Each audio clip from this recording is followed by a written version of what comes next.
Hey, hey, hey, hey, hey. Look at my friend today. Oh, hello. I know, right, Joan? He's a mushroom, as you can see. I think from Mario Kart. I have lots of friends. Lots and lots of friends. So don't you worry. You just keep watching my channel and you'll see all my amazing friends. Oh, he's so cute. He's so cute, isn't he, Joan? So I have lots and lots and lots of books as well, as you know. The world is full of wonderful, wonderful, wonderful, wonderful books. But I got this given to me, Enid Blyton storybooks, and there are so many. So I'm just going to pick one and keep reading them. 1, 2, 3, 4, 5, 6, 7, 8. We're going to read 8, alrighty? But I'm just going to start with this one, In the King's Shoes by Enid Blyton. And let's see how that goes. Oh, hello. Hello. And hello, hello, hello, hello. A Ninja Turtle. So many fun friends. Can you sit there, sweetheart? Can you sit there or up there? Yeah? So cute. So cute. How about you sit there? Can you sit there? You're not going to fall off, are you? Nope. Alright, awesome. In the King's Shoes. So let's get those glasses on so that I can see properly. And let's get reading. Ready, ready, ready, ready. Let's go. In the King's Shoes. There we go. Okay, so lots of writing. But you're going to have to do lots of imagination today. So lots of listening. Let's see how it goes. Once upon a time, the brownie peddler Twiddles was sitting down by the lane side mending a kettle. As he sat there, who should come along but the King of Brownie Land himself. He was walking slowly, as if he was tired. He saw Twiddles sitting by the lane side, and he sat down by him. "Your Majesty, can I run to the nearest cottage and get a chair for you?" said Twiddles, jumping up and bowing. Okay, so I've never read this book either, so let's just see how we go. "No," said the king. "Let me sit in the grass for once if I wish to. My shoes hurt me. I shall take them off for a few minutes while I talk to you." The king slipped off his beautiful, highly polished shoes with their silver laces. "My word," said Twiddles the peddler, "I'd dearly love to be in your shoes for a little while, Your Majesty." "You would you?" said the king. "Well, it's a silly, foolish wish of yours, but I'll grant it. Get in my shoes and you'll find yourself king. I'll be a peddler for a few hours." Ah, okay. Hardly believing his ears, Twiddles got into the king's shoes. They fitted him perfectly. He stood up and gazed down at himself in astonishment.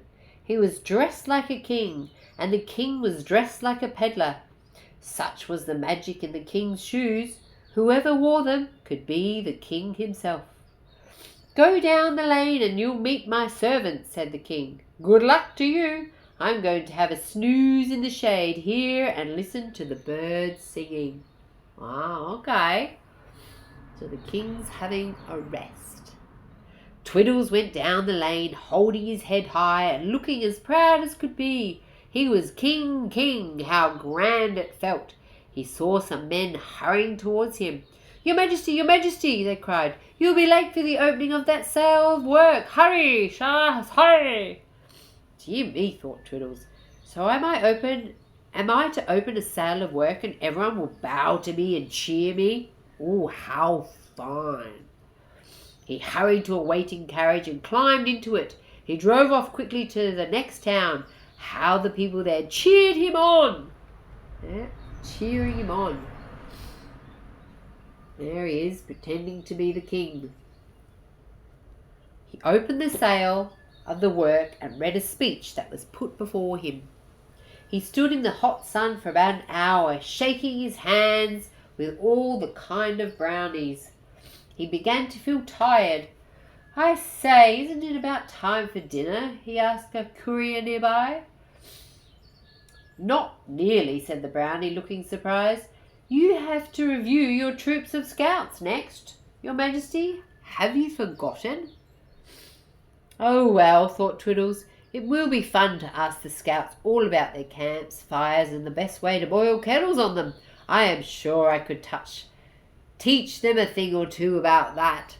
All right, so he's getting tired, but he'll go on to his next appointment. But to his surprise, when he began to talk to the scouts about this sort of thing, the courtier nudged his arm and frowned. "Your Majesty is not supposed to know how kettles are boiled or campfires are made," they whispered. "Those are not things the king's interested in." Dear me, thought Toodles, how dull it must be to be king all one's life. How hungry I'm getting. Are you hungry, Joan? Yeah, I'm so hungry. Rub your tummy. Oh, I'm hungry. "Whenever are we going to have dinner?" "I guess it will be a fine one with a lot of marvellous things to eat and drink."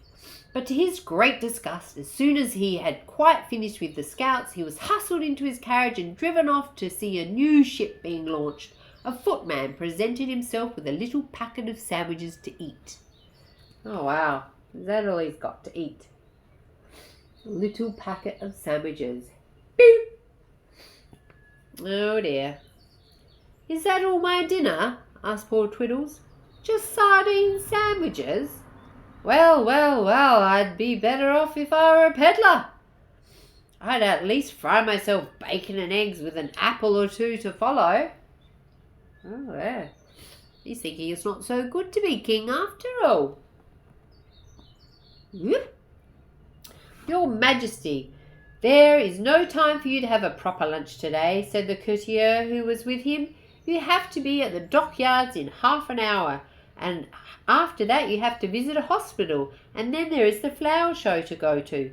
"Do you mean to say that all these things are done in one day?" asked Twiddles in disgust. "Don't I get any time off at all?" He's seeing what it is like to be a king for a day. "Your Majesty is acting very strangely today," said the courtier, looking troubled. "You promised to do all those things, and a king must keep his promise." Twiddles launched the new ship. He rushed off to the hospital and walked around the wards and spoke to everyone in the beds there. Hello, hello, hello. By the time he had finished, his feet felt as if they could not walk another step, and his face was stiff from smiling so much. He badly wanted a cup of tea. Oh, there he is. Can you see him? Yep, I can see him. So thirsty for a cup of tea.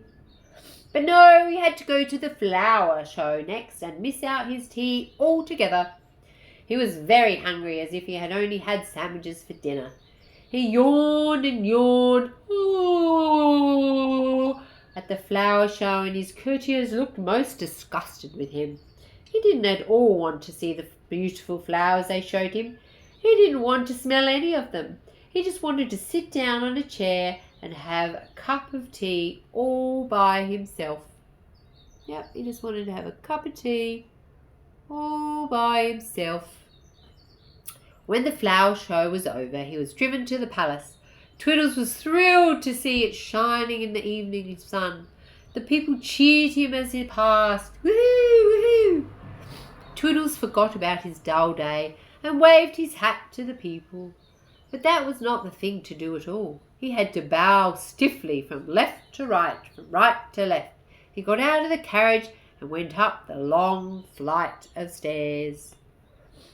He wasn't allowed to just wave and cheer back. He has to do as he's told, being king. The dinner took a long, long time. Twiddles got very bored. He thought the general and the prince were both very silly. He wished they would stop talking for just 1 minute, but they didn't. At last bedtime came. Twiddles felt as if he was being squeezed to death in his tight uniform. He could hardly breathe. He was so very, very glad to be out of there. His servants left him when he was ready for bed. He stood and looked at the beautiful bed ready for him, and he shook his head. "No," said Twiddles, "I don't want to sleep in you and wake up in the morning to rush about all day long doing things I don't want to do. It's a difficult thing being a king. I'd rather be a peddler. I'm free, but the king is not.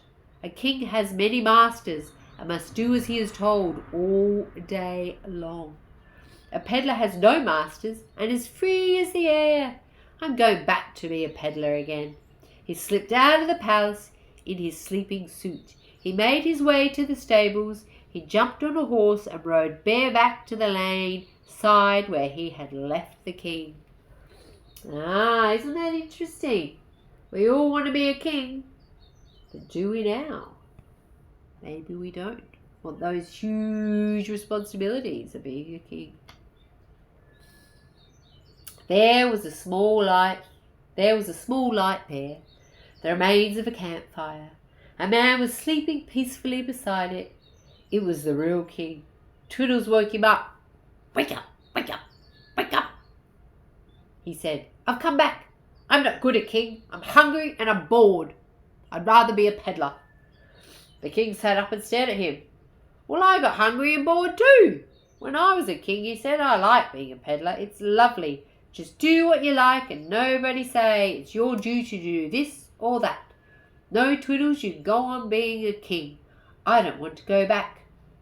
Twiddles kicked off the king's shoes. He had put them on to come back in. In a trice he had changed once again to the untidy peddler he had been that morning. Even his beautiful sleeping suit disappeared and he was dressed in the same old clothes. But the king was dressed in the fine sleeping suit. He was no longer the peddler. The king got up. Well, well, well," he said. "I suppose I'd better go back."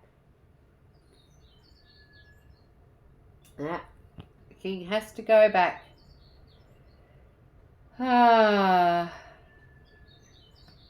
After all, it is my job. I must do it as well as I can for the sake of my people, who love me. But, oh, peddler, you can't think how I have enjoyed today." "Yes, I can," said Twiddles, patting the king kindly on the back. "You're enjoying the day just as much as I shall enjoy tomorrow. Now, good night, your majesty, and pleasant dreams." Twiddles lay down by the fire. The king galloped back to the palace on the horse, and when the peddler awoke the next morning, he wasn't at all sure if it was true or nothing but a dream. "Poor old king," he said. "He was the hardest job in the world. He has the hardest job in the world. Won't I cheer him when I see him next? But I wouldn't be in his shoes for anything." Wow, there you go. The peddler likes being the peddler, and the king likes being the king. And that's true. You just got to do what you like doing in life. And as you get older, do what you love. And that's what you'll do best at. Alright, so that was Enid Blyton in the King's Shoes. I have many more, as we saw, and I think that was quite fun, so I'll definitely read them. Thanks to my friend Colleen that gave me them. And yeah, don't forget to like and subscribe, and I'll see you next time. Bye.